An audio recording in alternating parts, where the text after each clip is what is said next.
주일 예배 때 제가 한 생명을 천하보다 귀하게 여기셔서 극도의 피곤함에도 불구하고 또 광풍이 있는 바다 위험도 감수하시고 밤새 바다를 건너가 한 사람 살리시고 회복시키신 예수님에 대해서 나누었습니다. 어떠셨나요? 한 생명을 천하보다 귀하게 여기시는 우리 예수님 더 좋아지셨나요? 더 사랑하게 되셨나요?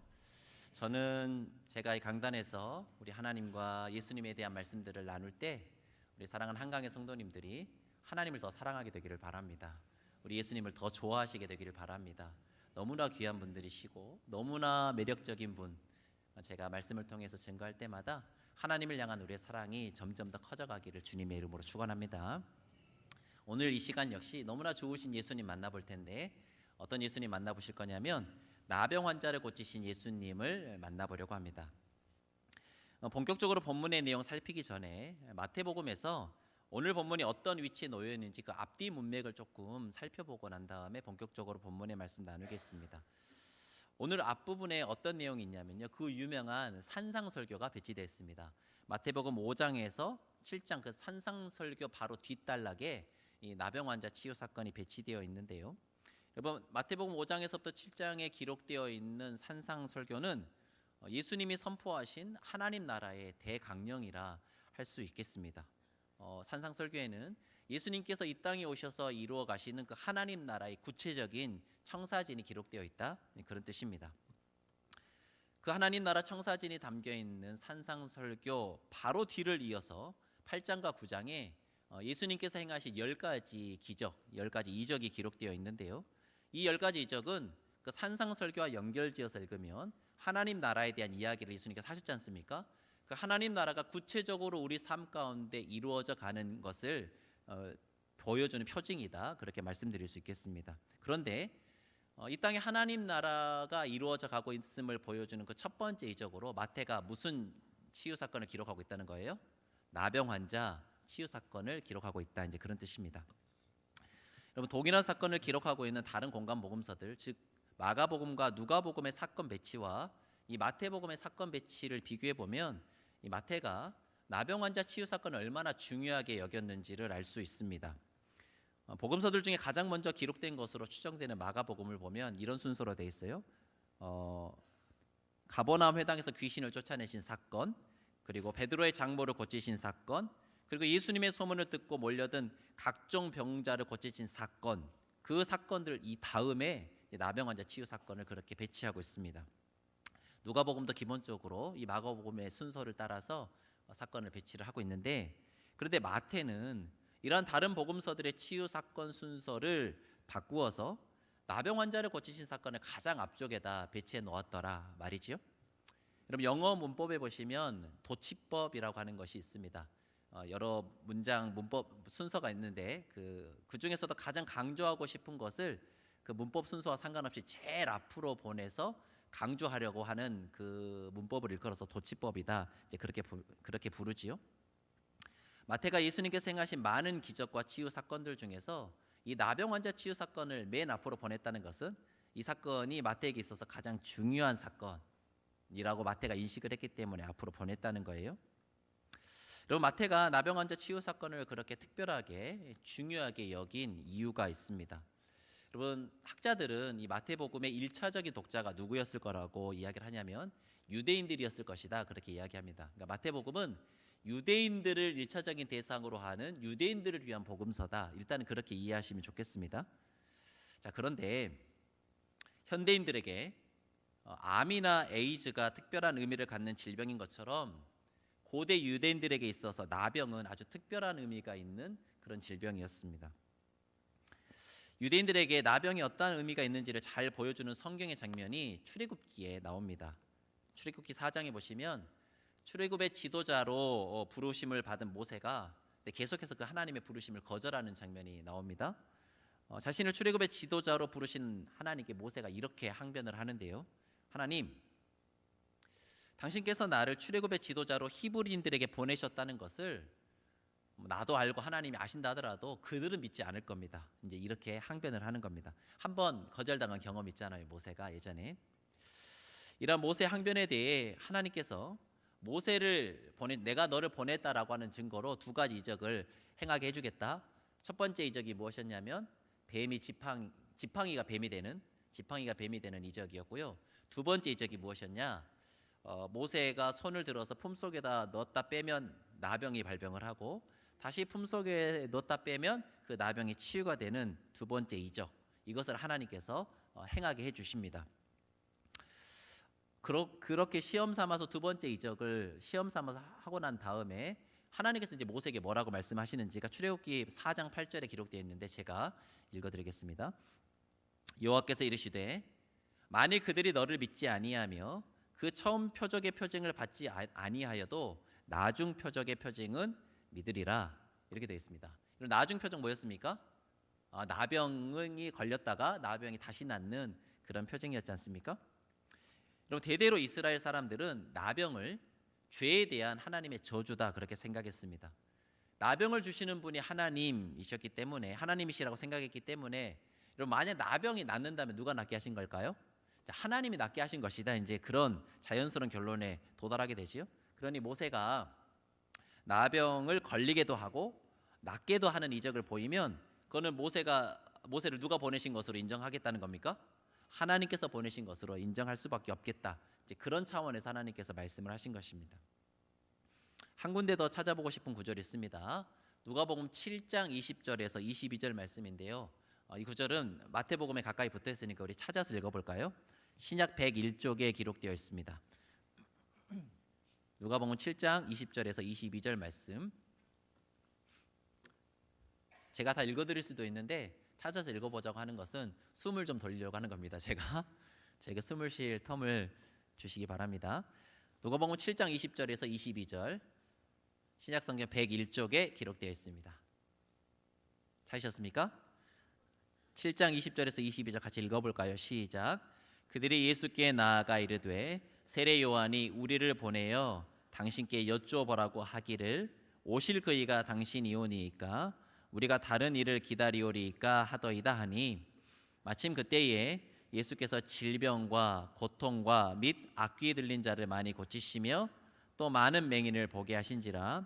예수께서 대답하여 이르시되 너희가 가서 보고 들은 것을 요한에게 알리되 맹인이 보며 못 걷는 사람이 걸으며 나병 환자가 깨끗함을 받으며 귀먹은 사람이 들으며 죽은 자가 살아나며 가난한 자에게 복음이 전파된다 하라. 아멘. 자, 펜을 가지신 분들은 펜을 들어서 어디에 밑줄을 그어 보시냐면 22절에 나병 환자가 깨끗함을 받으며, 거기에 밑줄 한번 그어 보실까요? 나병 환자가 깨끗함을 받으며.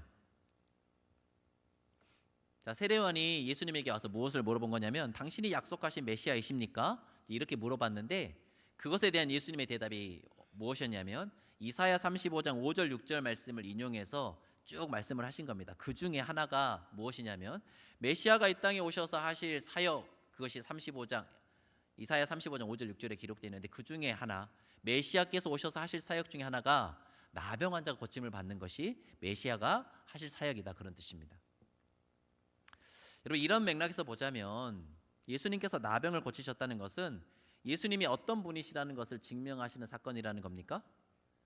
최소한 모세급, 그러니까 이스라엘 백성들이 그토록 기다리던 메시아시다라는 사실을 드러내고 증명하는 이적이라는 겁니다. 그러니 1차적으로 유대인 독자들을 향해 예수님의 행적을 기록했던 마태에게 있어서 나병 환자 치유 사건은 예수님이 메시아시다라는 사실을 가장 분명하게 보여줄 수 있는 사건인 것이지요. 중요한 사건이기 때문에 맨 앞에 배치했다, 이제 그런 뜻입니다. 하나 더 살펴보겠습니다. 아시다시피 나병은 전염병입니다. 사람들이 나병을 무서워했던 이유는 나병 자체가 무섭기도 했지만 나병이 부정을 옮기는 병이기 때문에 나병을 무서워했습니다. 나병에 걸리면 그 사람은 즉시 부정한 사람이 되어서 공동체로부터 격리되었습니다. 여러분, 신앙 공동체인 이스라엘 사회에서 격리가 된다는 것은 그 신앙에 동참할 수 없게 되었다라는 사실을 의미합니다. 성전에 들어갈 수도 없고 제사를 드릴 수도 없었으니 사실상 하나님과의 관계가 끊어진 것이다, 그런 뜻입니다. 여러분, 율법에 따르면 보통 사람들은 나병 환자와 접촉만 하여도 부정해졌습니다. 옷깃 살짝 스쳐도 그 사람은 부정한 사람이 되었습니다. 나병 환자가 앉았다 일어나서 간 자리, 그 자리에 앉아도 부정한 사람이 되었습니다. 자, 그런데 예수님은 나병 환자에게 오늘 본문 보시면 손을 대십니다. 직접적으로 접촉을 하십니다. 이런 보통 사람이라면 어떻게 되어야 합니까? 부정해져야 하는 거죠. 보통 사람이라면 부정이 전염되게 되어 있습니다. 그런데 예수님이 나병 환자와 접촉하시자 나병 환자한테서 예수님께로 부정이 옮겨간 것이 아니라 나병 환자가 나아버려요. 나병 환자에게 거룩이 옮겨갑니다. 그것은 예수님이 보통 사람이 아니다, 그런 뜻이지요. 예수님은 부정을 이겨내시는 분, 오히려 거룩을 옮기시는 분, 거룩의 근원 되시는 분이시라는 사실을 드러내는 사건이 바로 이 나병 환자 치유 사건인 것입니다. 성도 여러분, 거룩의 근원 되시며 거룩 그 자체이신 분은 누구실까요? 여러분, 거룩의 근원 되시는 분이 누구실까요? 하나님이신 거죠. 하나님. 그러니까 나병 환자 치유는 단순히 예수님이 능력이 많은 치유자시다라는 사실을 넘어서서 예수님이 바로 누구시다? 하나님이시다라는 사실을 드러낸 사건인 것입니다. 그러니 마태가 이 사건을 굉장히 중요하게 여겨서 모든 이적 사건 제일 앞에 나병 환자 치유 사건을 배치한 것이지요. 자, 이러한 전 이해를 가지고 오늘 본문의 말씀을 본격적으로 살펴보도록 하겠습니다. 오늘 본문 마태복음 8장 1절 2절 말씀 우리 한 목소리로 읽어볼까요? 8장 1절 2절입니다. 시작. 예수께서 산에서 내려오시니 수많은 무리가 따르니라. 한 나병 환자가 나와 절하며 이르되 주여 원하시면 저를 깨끗하게 하실 수 있나이다 하거늘. 아멘. 자, 1절에 보시면 예수님께서 산에서 내려오셨다 그렇게 기록하고 있는데 산상설교를 다 마치시고 이제 내려오셨다 그런 뜻이죠. 예수님의 산상설교를 듣기 위해 모였던 무리들은 예수님이 들려주신 하늘의 이야기에 깊은 감동을 받고 예수님을 따르기 시작했습니다. 그런데 그 무리 가운데서 누가 나온 거냐면 한 나병 환자가 나온 것입니다. 자, 마태는 5장에서부터 7장에 나오는 예수님의 산상설교 다음에 나병 환자 본문을 배치시켜서 나병 환자가 무엇을 듣고 반응했다라는 것을 암시합니까? 예수님의 산상설교, 예수님의 말씀을 듣고 반응한 것이라는 것을 암시합니다. 즉 마태는 산상설교 다음에 나병 환자 치유 사건을 배치시켜서 말씀을 들은 사람들이 어떻게 반응해야 하는가를 우리에게 알려주고 있다, 그런 뜻입니다. 그렇다면 주님의 말씀 앞에 우리는 어떻게 반응하고 어떠한 태도를 견지해야 하는 것일까요? 2절 말씀 보니까 나병 환자가 예수님께 나와 뭐 했다 기록하고 있냐면 절했다 그렇게 기록하고 있습니다. 여러분, 예수님 앞에 절한다는 것은 자신의 모든 것을 내려놓겠다, 그리고 오직 예수님만을 절대적인 분으로 절대적인 기준으로 삼겠다, 그런 뜻입니다. 한마디로 자신의 모든 것을 예수님께 맡기겠다, 이제 그런 의미가 절에 담겨 있는 것이죠. 나병 환자의 이러한 태도는 그가 예수님을 부른 호칭에서도 나타납니다. 나병 환자는 예수님을 뭐라고 부르냐면 주여, 주님이라고 고백하고 있지요. 여러분, 예수님이 나의 주님이시라면 나는 예수님의 뭐가 되는 겁니까? 종이 되는 겁니다. 여러분, 나병 환자가 예수님을 주여라고 고백했다는 것은 내 주권이 오직 예수님께만 있습니다, 이제 그런 뜻이에요. 여러분, 그런 의미에서 보면 말이 되나 말이 안 되는 말이 있습니다. 그게 무슨 말이냐면 주님 안 돼요라는 말입니다. 여러분, 주님 안 돼요라는 말, 여러분 예수님을 주님이라고 고백하면 나는 예수님의 종이다, 그런 뜻이니까요. 종은 예수님의 말씀, 주님의 말씀에 뭐 해야 되는 존재입니까? 순종해야 되는 존재죠. 네, 방해가 되죠. 하지만 이런 방해를 이겨내고 하나님의 말씀을 들으면 더 큰 은혜가 임할 줄로 믿습니다. 여러분, 종에 마땅한 태도, 주인이 말씀하실 때 종에 마땅한 태도는 무엇이냐면 주인이 무엇을 말씀하시든지 어떤 처방을 내리시든지 그 말씀 그대로를 내가 순종해야 할 말씀을 온전히 받아들이겠다, 이것이 마땅한 태도입니다. 사랑하는 성도 여러분, 거룩한 주일인 오늘 우리는 우리의 주인 되신 하나님 앞에 나와 말씀을 듣는 시간을 갖고 있지요. 어떠한 자세로 말씀을 들어야 하고 어떠한 자세로 주님 앞에 나아가야 할까요? 아이 사무엘이 하나님 앞에 드렸던 그 고백, 주여 말씀하옵소서 종이 듣겠나이다, 이런 마음으로 말씀 앞에 설 때 그 말씀이 우리 마음 가운데 새겨지고 그 말씀이 우리의 삶을 인도해가는 능력의 말씀이 될 줄로 믿습니다. 예수님을 주님이라고 고백하면서 드린 나병 환자의 간구 역시 눈여겨볼 만합니다. 나병 환자의 간구가 무엇이었냐면 자신을 깨끗게 해달라라는 간청이었습니다. 여러분, 자신을 깨끗하게 해달라, 내 병을 고쳐주십시오 이렇게 이야기할 수도 있는데, 자신을 깨끗하게 해달라 이렇게 고백했다는 것에는 어떤 의미가 담겨 있냐면, 그것은 바로 자신을 죄인으로 인정한다는 그런 의미가 담겨 있습니다.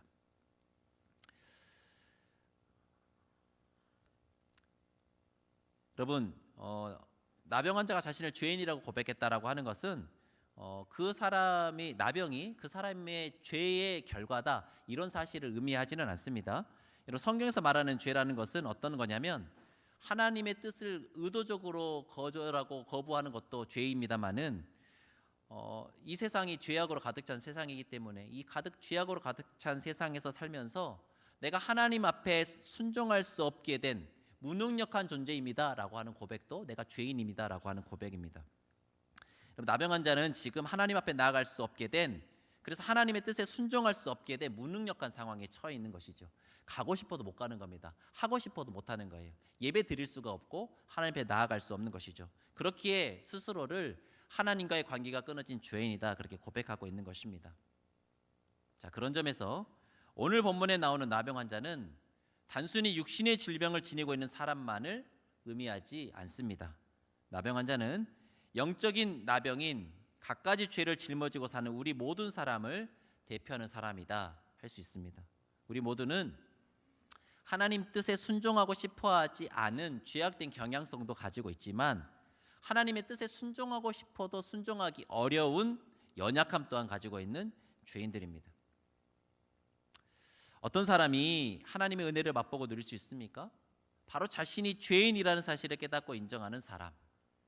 그래서 하나님의 도우심이 없이는 온전히 설 수 없다는 사실을 인정하고 하나님의 도우심을 간절히 구하는 사람, 그 사람이 하나님의 은혜를 맛보고 누릴 수 있습니다.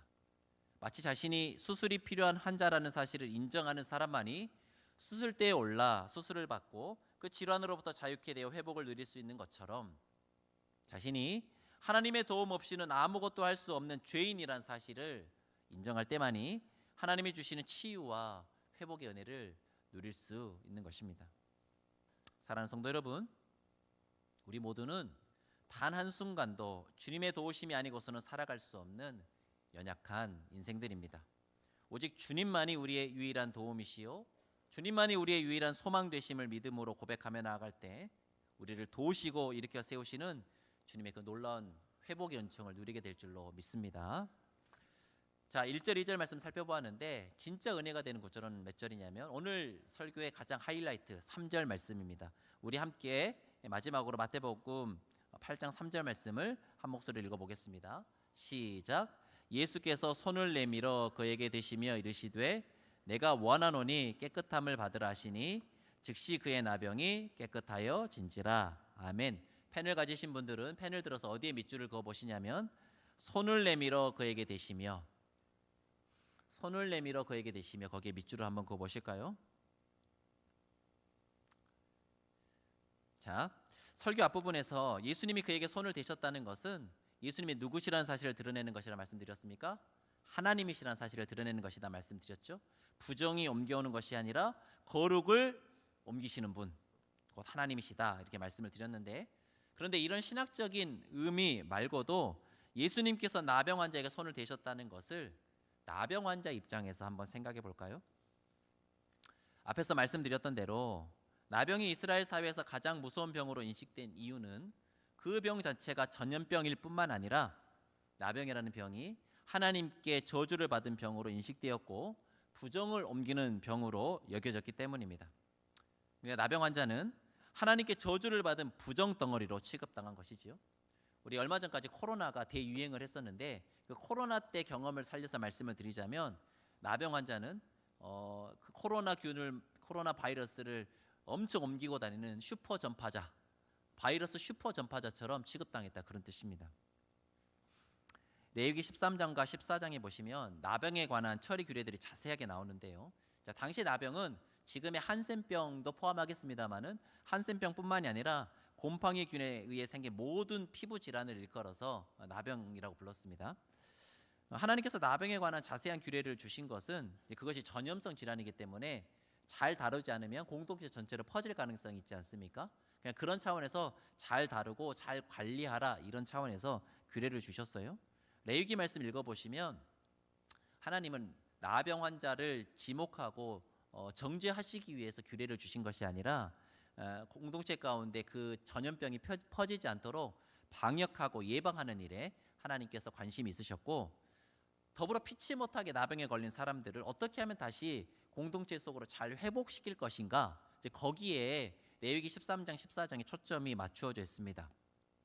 그런데 이러한 하나님의 속마음은 알지 못하고 사람들은 점차 나병은 부정한 것, 나병은 하나님의 저주라는 인식 속에 나병에 걸린 자들을 격리시키고 그들이 공동체 안으로 들어오지 못하게 하는 일에만 집중하였습니다.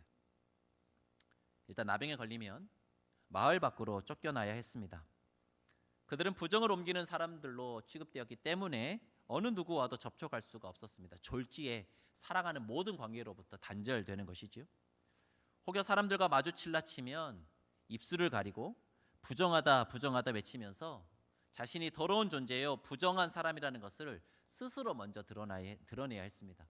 여러분, 그렇지 않고 나병 환자인지 모르고 접촉했다가 다 부정해지면 안 되기 때문에 나병 환자 스스로 나는 부정한 사람입니다 라는 사실을 드러내야 했던 거죠. 그들 스스로 죄인이요 하나님의 저주를 받은 자라는 자책감 속에서 평생을 살아야 했고, 자신이 아끼고 사랑했던 모든 관계들로부터 끊어져서 깊은 소외감과 외로움 속에 평생을 살다 결국 절망 속에 죽어가야 했습니다. 몸도 아픕니다. 그런데 마음이 더 아픕니다. 흉하게 변해가는 자신의 모습도 버거운데 소망을 잃어가고 기쁨을 잃어가고 점점 더 차갑게 변해가는 자신의 마음이 더 눈물겹습니다. 더더욱 아픈 것은 지금 자신이 처한 상황에 대해 어느 누구도 원망할 수 없고 어느 누구에게도 하소연할 수 없다는 것입니다. 나병은 하나님의 저주로 인식되었기에 사람들이 자신을 볼 때 쓰레기 취급을 넘어서서 심각한 범죄자를 보는 것처럼 바라보는 것이 느껴집니다. 그런데 자신이 죄인이라는 사실을 부정할 수도 없습니다. 너는 지금 죄값을 치르고 있는 거야. 이렇게 정죄하며 바라보는 사람들의 시선이 점점 내 안에서 내가 나를 바라보는 시선으로 굳어져 갑니다. 그렇지, 내 죄값이지. 지금 나는 내 죄값을 치르고 있는 거야. 그러니 하나님의 구원을 기대하기도 어렵습니다. 지금 이렇게 사는 것도 너무 아프고 슬프고 눈물겨운데 죽어서도 구원받을 기약이 없습니다. 그러니 죽지 못해 살고 있지만, 아니 차라리 죽는 것이 더 낫겠다 싶은 인생이지만 죽는 것도 무서운 것입니다. 죽으면 하나님의 진노의 얼굴 아래서 영원한 멸망으로 떨어질 것 같았기 때문입니다. 그런데 아무런 소망 없이 그렇게 죽지 못해 살던 그에게 예수님에 관한 소식이 들려왔습니다. 예수님이 행하신 놀라운 이적들 하나하나가 그의 마음에 한 줄기 빛으로 다가왔습니다. 가난한 자, 애통하는 자가 복이 있다는 예수님의 말씀이 그에게 다시금 살아갈 용기를 주었습니다. 그래서 나병 환자는 사람들에게 돌에 맞아 죽을 각오를 가지고 북적대는 사람들 틈 사이를 비집고 나와 예수님 앞에 엎드렸습니다. 아마도 그 나병 환자가 찬송가 280장을 알았더라면 그 찬양을 목 놓아 부르며 주님 앞으로 나아갔을 것입니다. 전부여 의지 없어서 손 들고 옵니다. 주 나를 외면하시면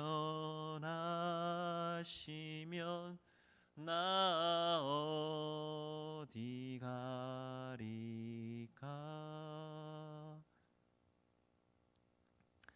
간절하고도 절절한 심정으로 그저 예수님이 한 번이라도 돌아봐 주시길 간절히 소망하면서 나병 환자는 그렇게 눈물겹게 길거리에 부복해 있었던 것이지요.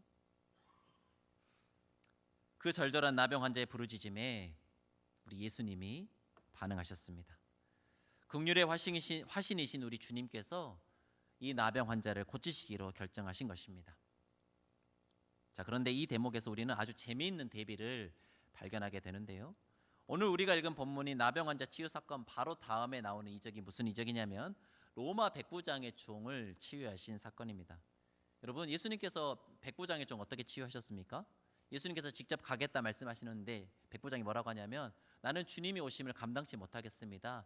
그저 말씀만 하셔도 내 종의 병이 나을 것이라고 저는 믿습니다. 그러니까 예수님께서 그 믿음을 귀하게 보시고 백부장의 집에 가지도 않으셨는데도 멀리서 말씀으로 백부장의 종을 치유해 주시지요.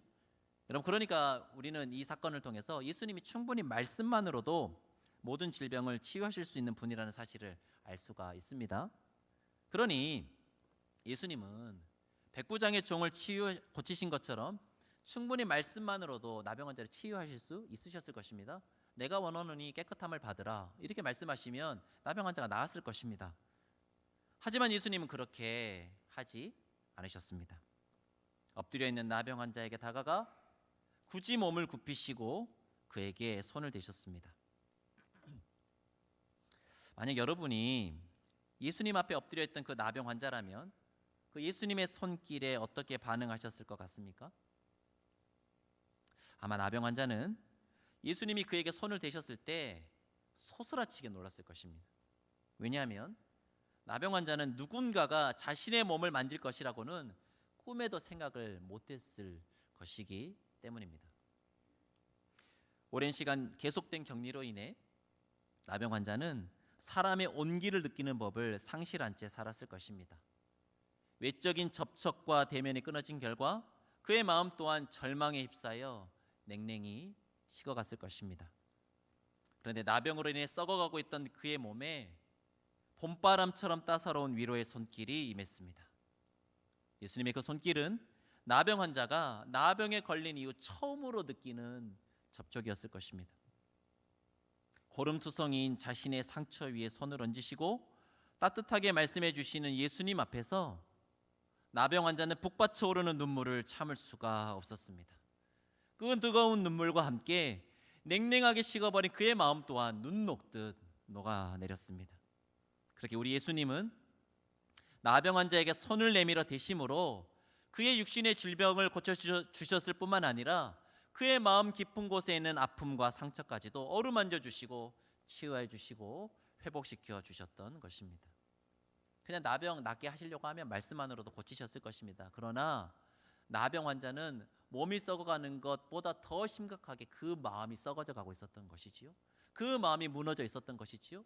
주님은 그 마음까지도 일으켜 세우시기 위하여 전인격적으로 치유하시기 위하여 나병 환자에게 손을 내밀어 그의 몸에 손을 대셨던 것입니다.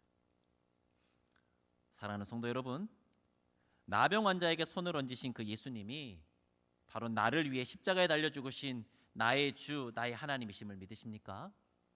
우리를 위해 십자가에 달리신 예수님은 그 누구보다도 우리 아픔을 잘 아시며 그 아픔과 눈물을 씻어주시길 간절히 원하십니다. 우리는 모두 나병 환자들처럼 저주받은 인생을 살 수밖에 없었습니다. 아무런 소망 없이 죽지 못해 살아가다 절망 속에 죽어야만 했던 나병 환자처럼 아무리 몸부림치고 애써도 우리의 결국은 영원한 멸망이요 영원한 절망일 수밖에 없었습니다. 그런데 그런 우리에게 한 줄기 따사로운 구원의 손길이 임했습니다. 우리가 받아야 할 그 아픔, 우리가 받아야 할 그 저주를 예수님이 십자가에서 대신 지셨습니다. 죄를 알지도 못하신 그분이 우리의 모든 죄를 짊어지셔서 죄덩어리가 되시고 십자가에서 그 죄로 말미암은 모든 저주를 대신 지셨습니다. 어느 누구도 손대고 싶지 않았던 나병 환자에게 손을 얹으신 것처럼 예수님은 어느 누구도 지고 싶어 하지 않고 질 수도 없는 내 죄악의 저주를 친히 그 어깨에 짊어지시고 갈보리 언덕을 오르셨던 것입니다. 그렇게 십자가에서는 거룩한 교환이 일어났습니다. 내 부정이 예수님께로 전가되었고 예수님의 거룩이 나에게로 전가되었습니다. 내 죄와 예수님의 의가 맞교환되었습니다. 내 죄와 예수님의 복이 맞교환되었습니다. 저주의 자식과 하나님의 아들이 맞교환된 것입니다.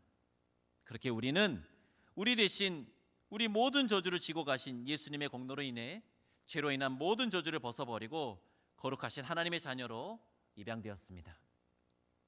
사랑하는 성도 여러분, 2000년 전 갈보리 언덕에서 있었던 참혹한 십자가 사건이 나를 위한 그리고 나를 향한 하나님의 사랑의 사건이라는 사실을 인정하고 받아들이는 순간 우리의 삶에 놀라운 치유와 회복이 일어나기 시작합니다. 나병 환자에게 손을 내밀어 골마 터진 그 상처 위에 손을 대셔서 그를 치유하시고 회복시키신 예수님이 오늘 이 시간 온갖 몸과 마음의 질병으로 깊이 한숨 짓고 눈물 지으면서 고통스러워하는 우리를 만지시고 회복시키시길 원하십니다. 예수님을 나의 주, 나의 하나님으로 인정하고 예수님만이 나를 고치시고 회복시키시고 깨끗게 하실 수 있는 유일한 분이시라는 사실을 믿고 나아갈 때 우리의 삶 가운데 놀라운 치유와 회복의 역사가 일어날 줄로 믿습니다. 저를 따라 이렇게 고백해 보실까요? 예수님만이 우리의 참된 위로자이십니다. 한 번 더요. 예수님만이 우리의 참된 치유자가 되십니다. 그렇게 믿으십니까? 말씀을 맺겠습니다. 사랑하는 성도 여러분, 이 시간 우리에게 가장 필요한 것이 있다면 그것은 바로 우리 주님과의 거룩한 접촉을 다시 회복하는 것입니다. 주님의 따스한 손길만이 우리를 고치시고 회복시키실 수 있으십니다. 그러니 사랑하는 성도 여러분, 여러분의 모습 그대로, 있는 모습 그대로 주님의 십자가 앞에 나오시길 바랍니다. 그 십자가 앞에서 우리의 모든 저주가 떠나가고 우리의 모든 아픔이 치유되며 주님이 주시는 참된 위로와 회복의 은혜를 덧입게 될 줄로 믿습니다. 더불어 주님의 그 따뜻한 터치로 인해 놀라운 회복의 은혜를 누리게 된 자들은 어떻게 살아가야 할까요? 마땅히 또한 누군가의 아픔과 상처를 만지고 싸매는 주님의 따뜻한 은혜의 손길이 되어야 할 줄로 믿습니다. 바라기는 오늘 이 시간이